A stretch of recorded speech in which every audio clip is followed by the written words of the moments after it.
here are all the environmental factors, here are all the social factors going to impact us, and start to model those in a scientific or in a methodical way to understand the implications of those on not only our business, but also the financial consequences of that.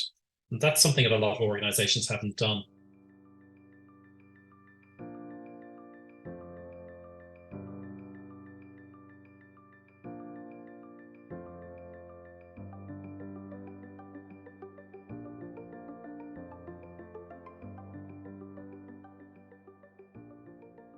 Welcome to Talking About Thinking the Unthinkable, our latest leadership conversation and podcast. I'm Nick Gowing, founder and director of the Thinking the Unthinkable project. COP28 negotiations in Dubai have graphically highlighted the unthinkables that we're all facing.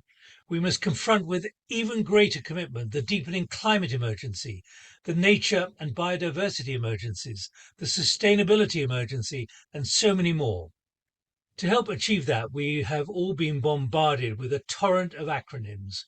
They label the urgent new cooperation and work needed across multiple sectors.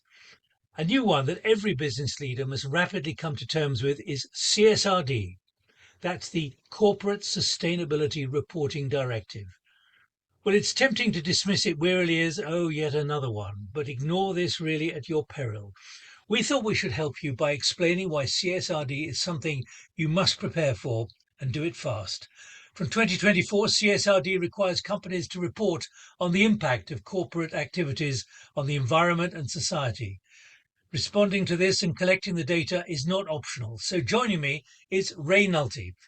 Ray is managing partner for Ireland and the UK for the Nordic consulting firm Centigo, whose core mission is wellness and helping companies of all sizes tackle their sustainability mission. Helping all of us get CSRD is at the heart of this, Ray. So what really do people have to understand? Well, I think the first thing people have to understand is the scope of this. So it applies to all companies listed on regulated markets, except for micro firms, and all large public interested companies with at least two of the following requirements: 250 or more employees, 40 million in net turnover, or 20 million in assets. And it applies to EU companies, but also to non-EU based companies that have a subsidiary in the European Union. And it's estimated to cover approximately 50,000 companies in total. The key thing here is it's now mandatory. There are penalties for not doing it. And it comes into force on a gradual basis for initially those companies who are having to report under the non-financial reporting directive, NFRD, and then it expands in the following year. So a huge amount of companies will have to start reporting in 2026 for their 2025 performance. Ray, how sweeping is this? How immediate is it? Sweeping is so it's substantial.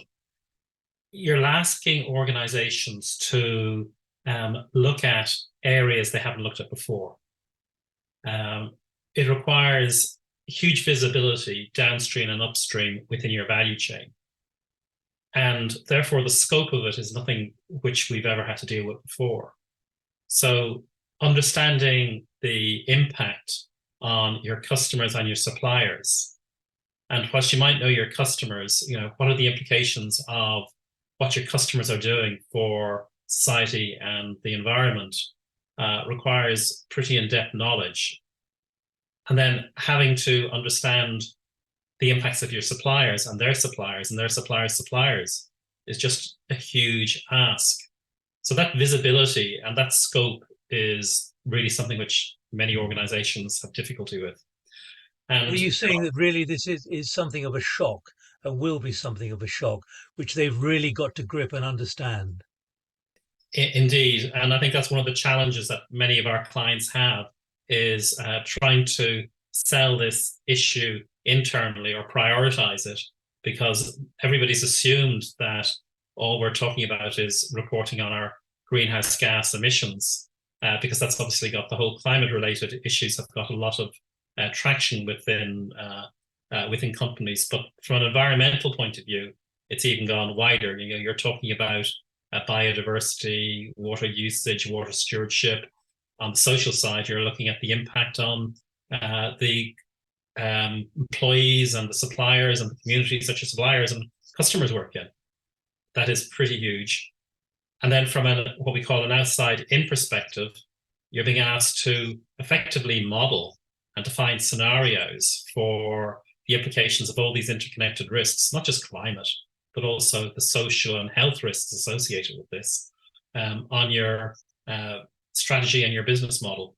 And originally when I did my PhD, it was in scenario planning, and we were looking at issues in the Middle East and all the complexities there. This is even more complex.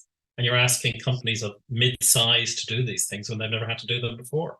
And certainly many organizations are unfamiliar with the concepts, and having to set targets, progressive targets, and ensure that you're not greenwashing inadvertently is quite a challenge. What kind of data then do companies have to get? Is it data they simply don't have at the moment, and they're going to have to generate new ways of collecting it and auditing it as well? So first of all, I'd say there's non-financial and financial data. And we've never had a situation before where non-financial data is as important as financial data. And as you say, this information has to be independently audited by your auditor or a third party and verified. And there are about 12,000 data points, and they're probably growing as the CSRD regulation becomes more specific to industries. And you're being asked to develop a narrative for certain data. You're being asked to say what's material, and if it's not material, explain why it's material. So you're absolutely right. There's a lot of data that organizations don't have. You have to have a baseline year as well to measure it against, your performance against. So there are very significant not only data gaps, but also data processing gaps. And if you can imagine that you're going to have to ask your suppliers to provide you with data, which they have which has been independently verified as well. So your understanding of that data and the quality of that data is really quite important. So and you've no control over it. So even though you might do a great job in getting your own data together, the quality of your CSRD disclosure is going to be impacted in very many cases by external data that you've never gathered before. You did say 12,000 data sorry, points. 1,200, sorry. Yeah, I was going to say, but that is still an enormous number of data points. Is it something, are they data points that people will have already?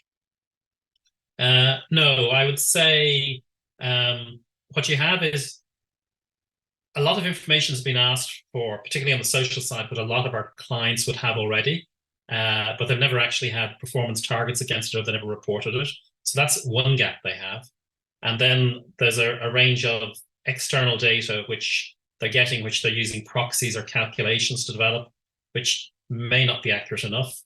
For example, what's the risk of flooding or wildfire on our subsidiary in wherever? They wouldn't have been pulling that type of data before, or the policies that your suppliers have in terms of some of the local communities that they impact and whatever else. So there's a lot of new data there. So what has got to be done? What have companies of all sizes got to do to start this process? Give me an idea of the sequencing that has to be done. Well, I think the first thing I think they need to do is to really understand the scope boundaries of CSRD and really understand the impact from a value chain perspective. I think that the next thing they really need to understand is the stakeholders who they impact and what their roles and their expectations are. So I think you need to think about, part of the reason you're doing this is not because there's regulatory reporting for yourself, but other organizations are having to get this information from you. So what's their expectation of the information? What information do your customers require of you? What information do your suppliers have? What processes are they having with their suppliers and their customers, which are relevant to you? And then I think you really need to understand, well, what are the opportunities and the risks associated with this? What are the governance processes that need to be in place? And there's a very detailed definition by EFRAG, the body who put this information together, on reporting standards. And you really need to go down through those reporting standards and say, yeah, this applies to us. It's material or it's not material. Is it part of business as usual? Do I really report on this at the moment, or is it new? If it's new, where am I going to get the information? What changes to processes do I have? Do I need new policies? What are my targets going to be? Et cetera, et cetera. And that's quite a lot of work. If you're a small organization, you're not used to doing this, or indeed if you're a larger organization who's got subsidiaries around the world. And I was working with a company this week who are multi-billion euro organization, and they have to report in 2025, and they're worried that 2 years won't do it. So there's a lot of information to gather. There's a lot of changes, and when you begin to look at the implications of CSRD and sustainability in particular, it impacts every part of your business model. And what I'd say is that a lot of the information that's been defined that you need to collect, and there's guidance on this, it's about the outside or the inside out implications. So how are you impacting society? How are you impacting the planet, the environment?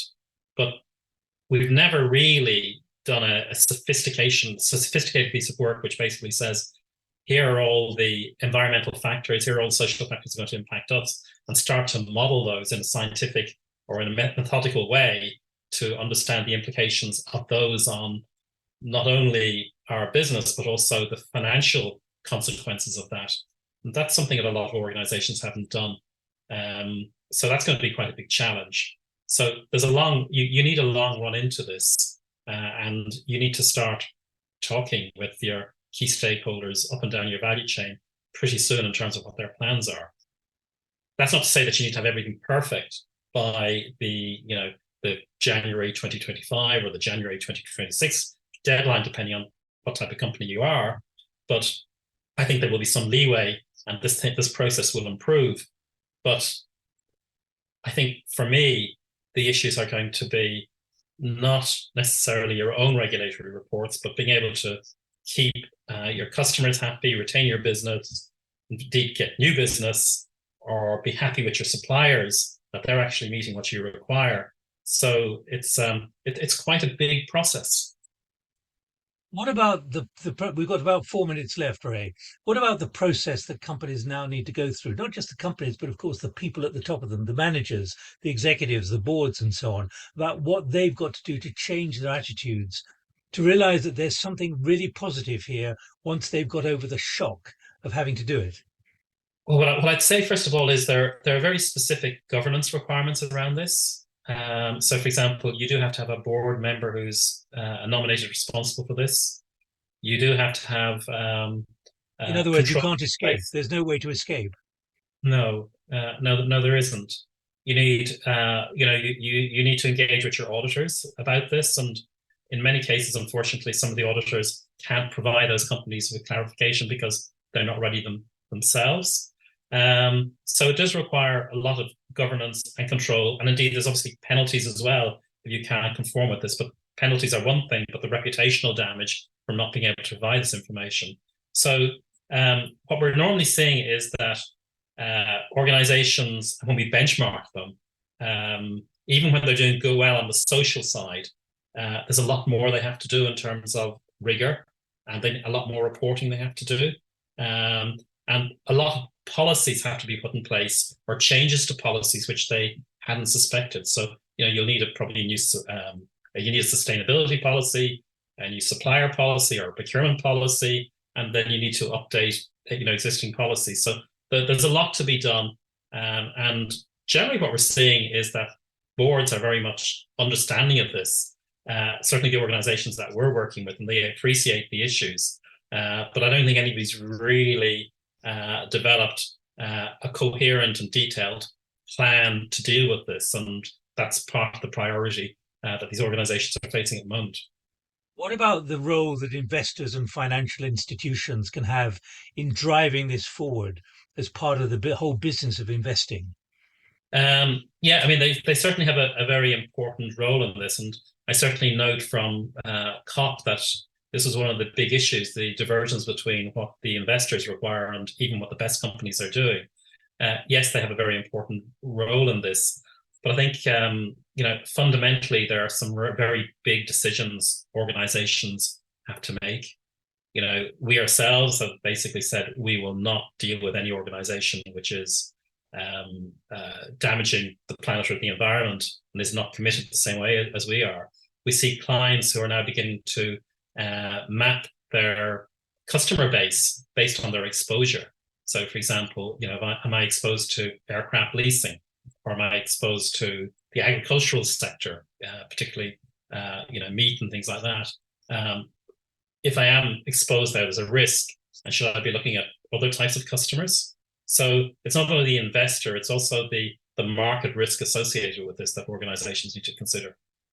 Finally, Ray, I mean, give me a 1 minute profile of a company, large or small, that's really reaped the benefits, has done this, and really can be a great example to others to follow and be heartened by what can be achieved, what needs to be achieved, and what will be achieved. Yeah, we all can talk about, Patagonia is a great example, and they are a great example of an organization which is very much sustainability orientated.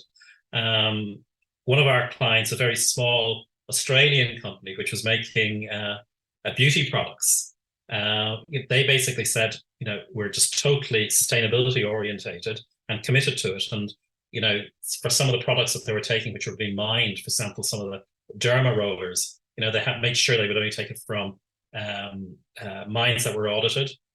For example, for some of their silk products, they were making sure that the silkworms weren't killed as a result of this, because very often production of silk results in the death of the worms. And they were saying that as a beauty products that they were developing, topical ones, you shouldn't eat it. You shouldn't put it on your skin unless it's good for you, and actually you're capable of digesting it as well. So we're taking a very extreme view to this, but it was, but they backed it up with a huge amount of research. And there are a lot of really wonderful companies out there who I have to say we're not investing enough in. We're doing a huge amount of R&D in this particular area and have very high commitments to achieving social and environmental well-being, who are doing wonderful things that need their profile needs to be raised. Ray, thanks very much indeed. Let me just remind everyone watching what we've been talking about. CSRD, the Corporate Sustainability Reporting Directive, if they haven't got the message in the last 18 minutes. Ray, thank you very much indeed. And I should underscore that there's a transcript available on your website and our website saying and highlighting exactly what you've been saying. Do please join us again when we have a conversation about thinking the unthinkable with me, Nick Gowing. Until the next time, keep thinking unthinkables, as Ray is and his organization Centigo. More than ever, it's both possible and necessary for both of us. Bye-bye.